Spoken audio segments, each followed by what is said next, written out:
Crunch time with Ryan Kordziel. It's crunch time.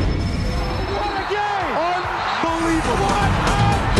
This is Kordziel Krunch with Ryan Kordziel. Hello and welcome to Kordziel Krunch. It's no secret that Derek Jeter was the face of the Yankees for 20 years. During his two-decade career, he had countless legendary moments that defied logic and made him the icon he is today. One of his greatest moments came during his 7th season in pinstripes, while he was playing in his 5th World Series. It was October 31st, 2001, and the World Series was in Game 4, much later than normal due to the season being postponed 10 days after 9/11.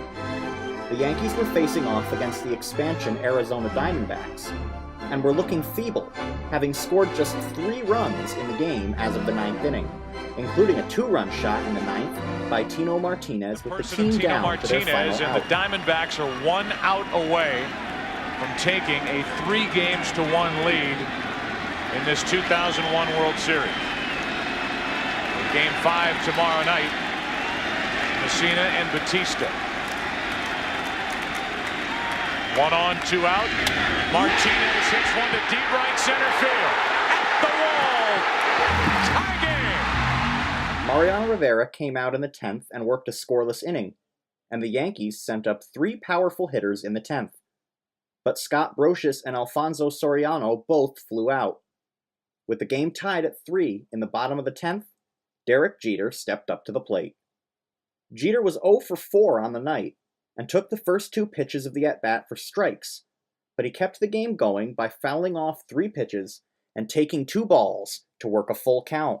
On the 9th pitch of the at-bat, Jeter came through. And the scoreboard clock in left center field reads 12 o'clock, and for the first time in the history of baseball, this is November baseball. A right-handed can go that right into right field. Jeter is great at that. So if Kim makes a mistake and gets a pitch up and away, Jeter might ride that pitch to the right field seats. And the 3-2 pitch. Swung on a drill to right field. Going back Sanders on the track at the wall. See ya! See ya! See ya! A home run by Derek Jeter. He pumps his fist in the air as he rounded first, and the entire Yankee team mobs him at home plate. He is Mr. November. Derek Jeter's walk-off home run kept the Yankees alive in the World Series, and although they lost to the Diamondbacks in 7 games, this home run became another chapter in Jeter's storied career, further cementing his legacy as one of the most clutch players in baseball history at the young age of 27. The 2001 World Series is certainly one of the most unforgettable in baseball history, and a lot of that has to do with the backdrop to those games coming just a few weeks after the attacks of September 11th. All of New York was on edge. This was one of the first major public events in the city after the attacks. For 3 nights in the Bronx, they really gave New Yorkers and the entire country who was for once rooting for the Yankees something to smile about. And Jeter, as usual, is right in the center of it. 2 out, bottom of the 9th inning home run to tie the game. And then it goes into extra innings. And what had started on Halloween night, as Jeter stepped into the batter's box, became November 1st, the first time a Major League Baseball game had ever been played in November. 2 or 3 minutes later, a walk-off home run in Game 4 of the World Series to tie the series up at 2-2. It was almost like this incredible release for the entire city, for the entire country. Mr. November, that's what people were calling him in the stadium that night.